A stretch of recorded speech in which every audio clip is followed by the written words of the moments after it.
What is up, guys? It's Brewing Steel, and this video is a little bit different today. I wanted to do a tribute video for Steve Irwin.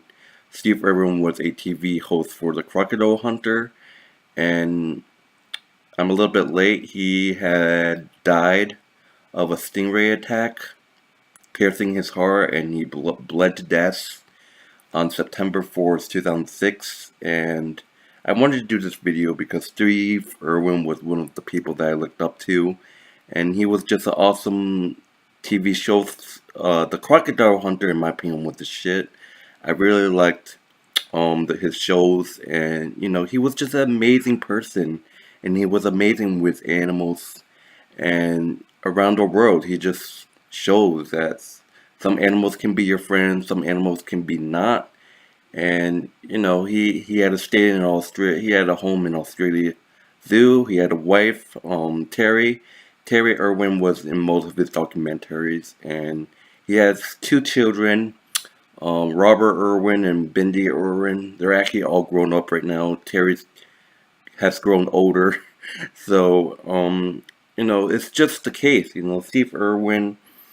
Everyone's saying that, oh, I wish, he never done the, Ocean's Most Deadliest. And, the funniest thing after his death is that they actually found stingrays washed up on the beaches and their stingers all cut up to figure that, But he was just an amazing guy, and he was just great with animals. I personally look up to him, and, Crocodile Hunter was probably one of my favorite shows back in the days.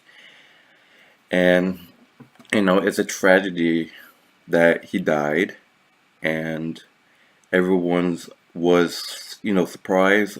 Terry Irwin had a couple interviews saying that he was devastated, and Steve Irwin, he just went all over the world. He's into crocodiles, especially. That's why he just was into the crocodiles.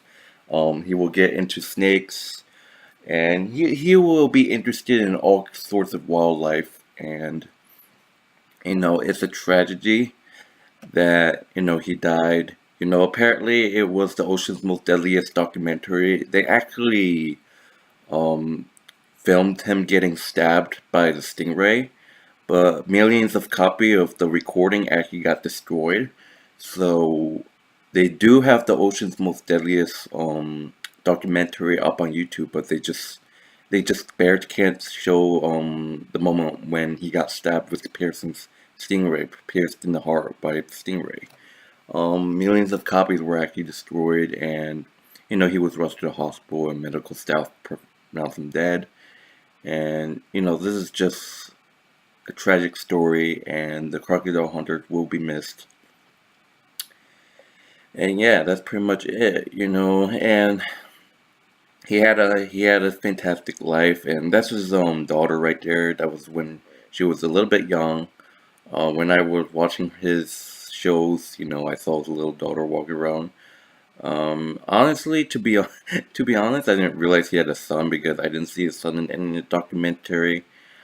So, and they do grow a bit older later on.